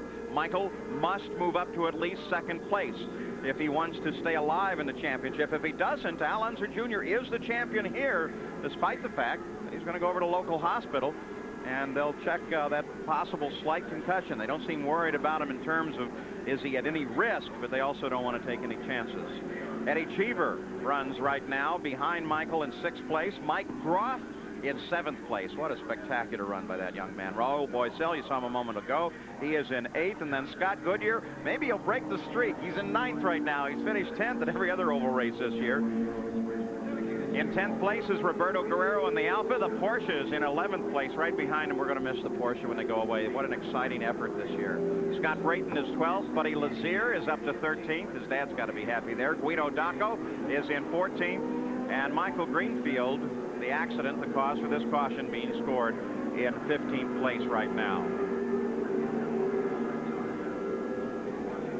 Still using this pit lane. This is a really good shot here of this extra warm-up lane. The reason being this is for safety reasons. At such a high speed, very tight oval, you didn't want to have cars running 160 miles an hour through fast turns and have somebody running 40 miles an hour in a slow lane. So they moved the lane away. There, of course, you see Michael Greenfield. They have him out of the car. He is on a gurney and being loaded into an ambulance. They'll take him directly to the local hospital here. And our best wishes go with Michael Greenfield as well. And as soon as CART makes one of the doctors available, Dr. Steve Alvey turns around with a final instruction, then we'll have an opportunity to get the official update on him. And as is our policy here at ESPN, we're not going to speculate anything on that situation whatsoever. We have the promise of CART that we'll hear it officially just as soon as they can make it available, and that's the word that we'll pass to you. Let's go to Gary Gerald. Paul, we're watching a conversation. Roger Penske talking with Connie Ensing, one of the CART officials. Richard Buck was leaning in. Tell us now what happened on that last stop. We saw the wing adjustment, but were you able to improve your position with that very fast stop? No, right now we're still just ahead of Rahal and behind Fittipaldi. That's where we were running when he radioed to us that the car they had a large amount of push in it. The front end was washing out, so we like to come in and put 2 holes of front wing in it so we can go back racing again once they get this accident cleaned up. Now, once they get that cleaned up, you don't have a lot of time. Do you think that there's still the possibility that you can flag down the teammate and catch Emerson? Oh yeah, the car's been handling real good. We've been taking it pretty easy in traffic. It's you know, it's pretty hectic out there today. So he's been playing it pretty cool up till now, but I think we got the car handling well. We'll give it a shot. Thank you, Richard. Thank you. Gary, with the officials talking to Roger, is there any concern that there might be some sort of enforcement action with regard to Rick? Well, that'll be the next thing we'll try to pursue here and see if we can get any kind of a comment. Conversation going on with team manager Chuck Sprague and Roger Penske. Peter Gibbons is there as well, and we're just mispositioned, but we'll try to update and let you know as soon as we know anything. And of course, we'll also try and find out what Bobby Rahal's crew thinks of the situation. With Roger, of course, we're talking Penske cars first and second. Michael Greenfield's car, boy, look at the damage on that thing. Remember, Paul, Penske's need to get this situation resolved before this green flag comes out, because they do have an opportunity to move back in line if that is necessary. But they need to get this sorted out before the green flag comes out. All right, what about the situation as viewed from the Bobby Rahal team? Let's go to Lynn St. James. Thank you, Paul. I'm with Barry Green. Barry, what was your understanding of what happened when Rick came in and made that pit stop? Well, it's real close on the fuel to make it from there to the end, and he did a legitimate stop. He came in and put a few gallons of fuel in. We were about to do the same thing when Bobby noticed his right rear was going down, so we had to come in and change tires, but we're not sure how much fuel we got in there now. We might have to put a couple more gallons in, so we may be back in a minute to do the same thing. So. Thank you very much. Okay. Very busy here in the pits. So Barry Green not concerned at all. They don't use your interpretation, Derek. They say if you pass them on the track, that'd be a different situation. Let's go to Gary Gerald. And Paul, down at the end of pit road, Dr. Steve Olvey has come by. The jet dryer makes a lot of noise in the background. Dr. Olvey, tell us about Michael Greenfield. Well, he was initially unconscious, Gary, but he was coming to and was awake at the time that we put him in the ambulance. Dr. Trammell is with him now. He has an injury to his right arm. We don't suspect any other significant injuries, but we'll have to examine him in the safety center, and that's what Dr. Trammell's doing now. Now, can you tell us anything about Al Unser Jr. as well? Al Unser Jr. had a minor concussion. He now is completely awake and alert, but we sent him to a local hospital for a precautionary head CAT scan. We expect that to be perfectly normal, and we anticipate him being released tonight. Was he unconscious? He was just dazed. He was not totally unconscious. Okay, thank you, Doctor. Okay. Paul? Rick Ellis continues to watch the race despite the fact that his driver is out. Dr. Trammell is, of course, an orthopedic surgeon who has had such luminaries as patients as Derek Daly and Paul Page. So Michael Greenfield is in excellent hands as we wait to see whether or not this man, Rick Ellis, will be the owner of a championship car. Would you believe Honda Cars of Clarksville has one of the widest selections of new and used cars in the Kentuckiana area? Well, then, would you believe they have the lowest prices possible on new and used cars? And would you believe they have the best parts and service department? And with their exclusive car care program, they offer a free car wash and shuttle service with scheduled maintenance? Yes, Max, it's true. At Honda Cars of Clarksville behind Sears and the Green Tree Mall, where we're not satisfied. Indeed, a quick word with Roger Penske indicated to us, Paul, that they talked to CART officials. Mears was positioned ahead of Rahal when he came in. He made his stop perfectly. He blended perfectly. According to Penske and CART officials, no problem on the positioning on the racetrack. All right, so we're ready to go racing. You can see that Eddie Cheever is now lined up just in front of Rick. I think blending was the operative word. That explains it. He blended back into the line. Nick Finaro, the starter, has the green flag in hand. We're out. We're running again. Mears starts his pursuit of teammate Fittipaldi. They will stay teammates next season, though the cars will be identical. Other objectives, Rahal must close up, and Michael Andretti has to close at least 2 miles on the leader, get back on the leader lap, and move into second place. There's Teresa Fittipaldi as she cheers Emerson on and around this track. It's been very good to him. Will it give him a win here today? It gave him a championship last year.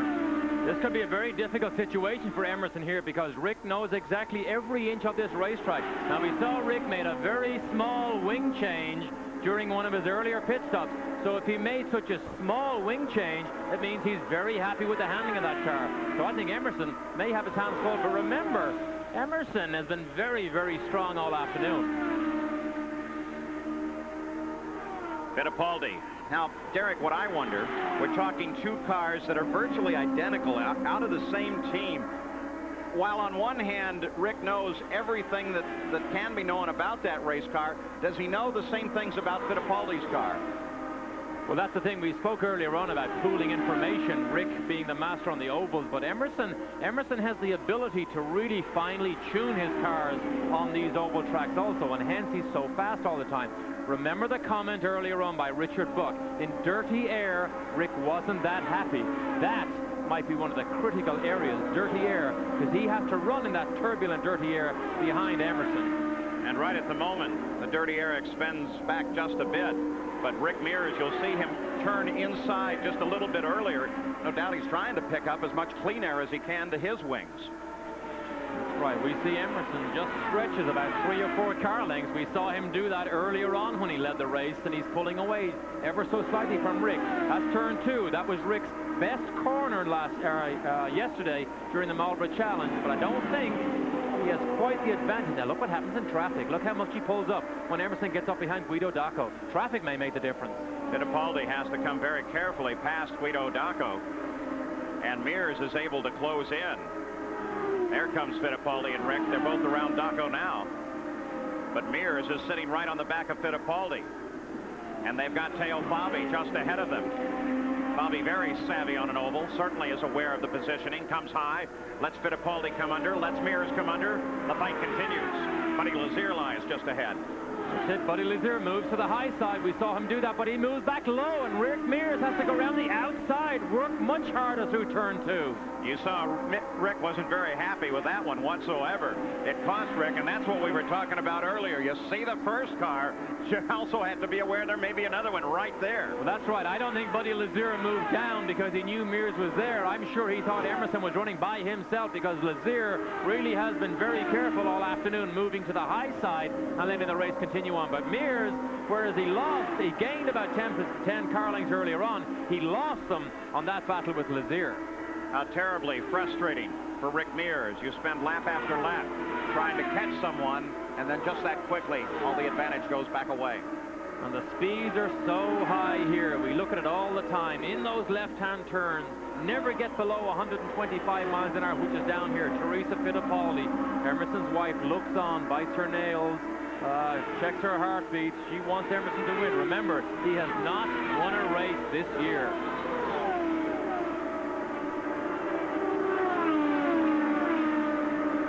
The pursuit continues as they close up on the Amway car of Scott Brayton, and again, it gives a slight advantage to Mears in closing. Now is Scotty aware that Rick Mears is there? Mears maneuvers to the outside. And Mears clear of Brayton now. Continues to chase Fittipaldi. During Fittipaldi's stops, we never saw him make any changes to his front wings or his rear wing. He just put tires on and threw fuel in it. That's usually a good sign that he's confident in the handling of his car. Mears again closes down. Now he's only about 4 car lengths behind. This is the only fight on the track at the moment. Mears trying to catch teammate Fittipaldi for the lead. Bobby Rahal is third. Again, they come inside Guido Dacco. Didn't we just see that? Look, that give you an idea how fast they're going? That gives you an idea how important it is for Dacco to stay away. But you see what Emerson did? When he moved down inside Dacco, he daren't move back up with a high group because Rick could have come down the inside. He stayed down low and protected that lead that he has. 30 miles to go to the finish. Rahal is in third place. Mario Andretti is in fourth. A struggling Michael Andretti runs in fifth, desperately needing second place. At this point, what he needs is a break. Eddie Cheever is sixth. Mike Groff is seventh. Raul Boisel eighth. Scott Goodyear ninth. Roberto Guerrero 10th. You mentioned he needs a break. Well, the break he needs is for 2 cars to break. We're back inside Michael's car here. He must be frustrated. He has fought the handling of this car all afternoon. He's now 2 laps down, and with every lap that goes by, I'm sure he can see his season's work and his championship hopes slowly fading away with that oversteer or loose condition that he has had all afternoon. Michael is in a very difficult situation. Michael Andretti, too, one must remember. All of those psychological advantages you described at starting. At this point, Derek, they can work against him. He can be very conscious of the hometown crowd. Well, that's right. I think he's going to be so busy with the handling of this car right now, he's probably not too worried about that. But a difficult situation because he had everything going for him. And then, of course, when Al Jr. had that big crash, he was in a perfect situation, except the car was not quite man enough for the job. So keeping an eye on Michael Andretti as he maneuvers high on the target car of Eddie Cheever. Talked to Michael before the race, pointing out his great season, but asked him, is it bittersweet trying to unseat Al Unser Jr.? Yeah, it's a little bittersweet. You know, we've had, I think, a great year, but it could have been really great if I would have finished a few more races. You know, we dropped out of 5 races, and Al Jr. only dropped out of 2, and you know, I think that's why we're sitting where we are in points right now. Well, Michael Andretti, 5th place, not good enough. Many people might think Michael is the fastest man in IndyCar racing right now. And just think of what could have happened if he had finished some of those races. Races that he was leading and had mechanical problems. It could have been so different today. Michael Andretti. So many hopes at the start of this race now trickle away, despite the fact that Al Unser Jr. has been involved in his accident. And his Andretti say it's over. Well, about 20 miles, it will be over regardless of what the Andrettis say. And right now, the fates are saying that Emerson Fittipaldi is on his way to a victory. Michael Andretti is staring second place in the IndyCar point standing right in the face once again. Here's the top of the order: Fittipaldi, Mears, Rahal, Mario, and then Michael. Al Unser Jr. at the hospital. We expect an update report on him, as we do from Michael Greenfield, both involved in separate accidents here. Taking a look at little Al, check on a possible concussion there.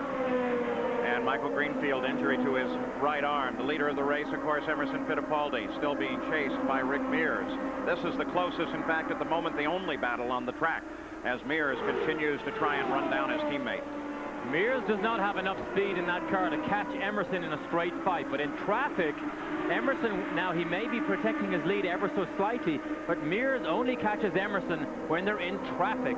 That's a critical situation. Now look, here's Rahal, who's running a strong 3rd place, Another lap down to the two Penske cars. Here's Mears, tries to duck outside Rahal. Will he make? Yes, just before the King.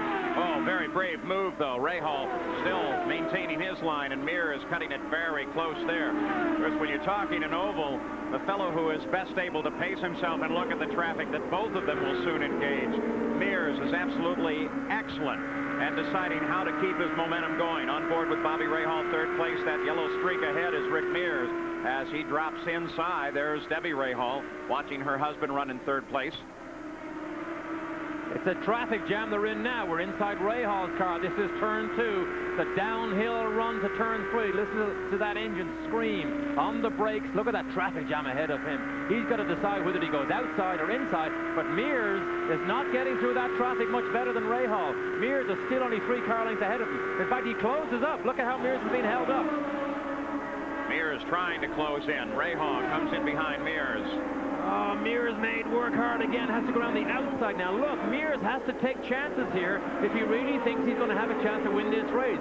Because if Emerson gets away, it's so hard in clean air to run him down. He's got to take yellow flag. Yellow flag comes out. No immediate indication as to the reason for the yellow, but with 14 laps to go, 14 miles to go in this 200-mile run, the yellow flag comes out again, and that will help make a race of it. Frustration on the face of Debbie Rahal. Must be a debris situation once again. Certainly no obvious indication as to why this yellow flag flies. Sometimes the yellow flag reasons are not obvious here, but on speedways like this, when the speeds are so high, they do not take any chances. If any of the course workers say that there's debris or fluid on the racetrack, they have to throw a yellow because they can't take a chance that something may happen, because we saw what happened with Michael Greenfield. When you do make wall contact here, it can sometimes be serious. Debris once again is the report on the track. So once again, the PPG pace car comes out in front of Emerson Fittipaldi. The field slows down, and this Fittipaldi leads Rick Mears and Bobby Rahal. We will see a 10-mile sprint to the finish when the green comes out. Today's live coverage of the CART Bosch Spark Plug Grand Prix for the Indy cars has been brought to you by Budweiser. Beechwood Age for that clean, crisp taste. This Bud's for you. By Goodyear Eagle Radials, the best-selling performance radials in the world. And by Quaker State. The Big Q is one tough motor oil. Air ambulance, Michael Greenfield on board, injury to his right arm. They're going to transport him to local hospital at Easton, Pennsylvania. Dr. Terry Trammell, an orthopedic surgeon, stayed with him all the way through the medical center. Result of his accident in the first turn. A lot of expensive equipment being damaged here today as we come toward the end of this season. Very much a family situation here with the Greenfields. The team, his crew chief is his father, Peter. So very much a family situation, trying to put Michael Greenfield into competitive machinery for the IndyCar Series. So again, the field is lined up behind the pace car. Let's take a good look. That's Fittipaldi, then Robbie Groff. Excuse me, Mike Croft. I was thinking of Robbie's win in the ARS race today. And Rick Mears is sitting in third. Then Mario, then Scotty, then Rahal as the pace now begins to pick up. And Fittipaldi will take them back to a green flag. They flash across the line with 191 miles complete. Okay, Mears gets by Groff very, very quickly. His only chance now is to run Emerson down absolutely flat out. But I think Emerson, from what he has shown earlier on, has the speed to handle Mears. There's no traffic in front of Emerson, so he has a clear run. Let's be interested to see whether Mears was holding anything back. I don't think he was. 8 miles separates Emerson Fittipaldi from his first win of the 1990 season, but Rick Mears is there to dispute that. This is a sprint. This is turn 2. Mears' favorite turn in this racetrack. I think he gained on Emerson right there. Boy, he gained a bunch on Fittipaldi. Identical machines, both Penske's, both Chevrolet powered. Remember, catching him is one thing, passing him is the other. The dirty air, the turbulence, that is Mears' biggest enemy if he catches Emerson. 193 miles now complete. 200 miles, 200 laps of scheduled distance. Mears continues to try to run down Fittipaldi. Emerson will watch every move. He's staying high at the moment to protect his, well, staying high because of the fastest line. If Mears tries to come down the inside, I think you'll see Emerson close down a little bit earlier, but he's got a nice 3 or 4 car lengths right now. Now with 6 miles to go for Fittipaldi. This could come down right to the checkered flag itself. It could be one of those NASCAR patented slingshot maneuvers. Rick is certainly in position. Remember, when he raced against Gordon Johncock at the Indianapolis 500, he learned a great deal from Johncock because they ran to the finish, Johncock beating him when Rick Mears was alongside him as they took the white flag together. So now, what has Rick Mears learned? Can he catch and pass Fittipaldi? Traffic, Guido Dacco just ahead. I didn't think we'd catch traffic this fast, but such is the pace of the 2 leading Penske's. They're right in the middle of this freeway traffic again. But Rick is definitely faster through turn 2 than Emerson. This is turn 2 here. Rick is the faster car. 4 miles to go now for Mears and Fittipaldi as they battle at the front of the field. And again, it stretches out. Scott Goodyear now lies in front of them. Goodyear runs in 9th place. Goodyear needs to move over, let the leaders through. He lets Emerson through, back out of it. He lets Rick Mears through, down through the kink. This is turn 2. This is Rick's favorite corner. 3 laps to go. The fight continues. Mears chasing Fittipaldi. Oh, he did catch him again. 2 more car lengths. That's the way he's going to do it. So Rick Mears knows how and where it can be done. All that must be done is get past Fittipaldi. 2 laps to go. Oh, he's right behind him at turn 2. He takes the high line. Mears tries the high, tries to keep the momentum going. He's tucked under the wing of Fittipaldi. Look at Fittipaldi right there. He moves down to protect the inside line, but Mears is all over him like a hot rash. Fittipaldi with the white flag out. 1 lap to go for both. Tries to hold off Mears. The move will come in turn 2. They come off that corner. They head for the backstretch. Mears comes plenty wide off the corner, trying to keep the momentum moving, but it stretches out a bit as Fittipaldi pulls away. Now coming toward the checkered flag, it's Fittipaldi in front. Mears still trying to catch him, still moves high. He doesn't give up to the finish, but it's over. Fittipaldi has won by 34/100ths of a second over Rick Mears. Fittipaldi finally scores a victory in 1990 at the very track that gave him his championship. Talk about having to earn your victory the hard way in the last 10 or 12 laps. Emerson had to do everything possible that he knew to try and keep Rick at bay. And with that finish, Al Unser Jr. is the 1990 CART champion. His first championship and the first championship for the 2nd generation. Fittipaldi wins the race. Al Unser Jr. wins the war. We'll be back.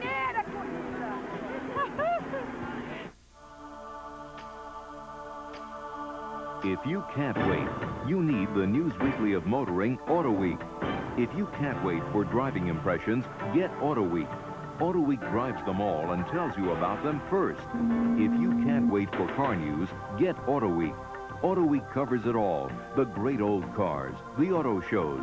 Auto Week's columnists are controversial and fast. And if you can't wait for racing news, get the News Weekly of Motoring. Auto Week races to bring you the winningest coverage first. If you can't wait, get Auto Week, the News Weekly of Motoring, now. Call 1-800-828-4100 for a full year. 52 issues at the special TV price of $19.95. Just 38 cents an issue. Save $80 off the cover price. You've thought about it. Stop waiting. Do it now. Call 1-800-828-4100 for the News Weekly of Motoring. There's something elemental in us all. A basic need to seek out for ourselves a quiet place. Well, Oshkosh Men's Sportswear is made specifically for that search. Clothing that brings a man closer to himself and the earth. Rugged, comfortable, enduring. Find yourself in Oshkosh, exclusively at Sears. We're back at Nazareth, where Emerson Fittipaldi has scored the victory. This Winner's Circle interview is brought to you by Road Handler Treadlock Radials at Sears. Tough tires you can trust. Now, here's Gary Gerald. And what an emotional scene. You talk about the love of this family. All the Fittipaldis are here. Emerson, we don't have much time, but I know how badly you wanted to get one before the season ended. A terrific race, and your teammate pushed you all the way. Well, Gary, it was a tough race, and has been exactly a year ago the last time I won. And, you know, it's great to win for Marlboro Penske team. I'm very pleased. And You know, we change around. Yesterday, Rick was first and I was second. Today, I'm first and he's second. And that early morning test session at the truck plant, it helped you out, didn't it? Oh, yes, for sure. The car was beautiful. Everything went the road went fine. I'm very happy. Terrific. Congratulations. We've got a championship being celebrated also in the Gallus-Craco crew. Let's go to Lynn St. James. Yes, it is truly a team, and it's a team that's won a championship. Rick, you've won the Can-Am Championship. You've won the Super V Champion, both with Al. Now you've got an expanded team. You were right here watching with Bobby right up to the very end, knowing that Al's okay, but you've won the CART Championship. Well, we're real happy. You know, right now I'm more concerned about Al, to be honest with you, but they tell me he's okay, so now we're going to enjoy it. And I just want to thank my partner, Maury Cranes, because a lot of people said that we couldn't do this working together, and I couldn't have a better partner, and we're just thrilled to death for our team, and we're thrilled to death for Albuquerque and the state of New Mexico, and I'm starting to feel pretty good about this. Maury and I have been walking. Neither one of us been sleeping all week, so we just are going to celebrate a little bit and take care of that driver of ours and go to Lacuna and maybe win another race. And I see that there's going to be bigger and better things coming from this team as well. I mean, it's really growing and expanding. Well, it is. I mean, Maury and I are both committed, and I'd like him to say a little something because he's got a lot to do with this deal. Rick really said everything, but, you know, it's kind of thrilling. It's kind of sad, though, that we had to do it this way with little Al in the hospital right now, but I think he's going to be okay. Well, that's one of the things about this sport is that we really can't design the way it's all going to happen, but yet we take what we can get from it, but we give as well. Thank you very much, and up to Paul. Thank you. So the Gallus-Craco combination worked and brought Al Unser Jr. a championship. They'll take a close look at him at the hospital as we take a look at the final results here, unofficial for yet another half hour. On Michael Greenfield, they now have him listed in fair condition with a shoulder injury, and he'll stay at the hospital for x-rays as we look at the points. But all that matters is at the top of the order. Al Unser Jr., a second-generation champion, joins that long string of Unser championships. Paul Page for Derek Daly, Lynn St. James, and Gary Gerald. So long from Nazareth.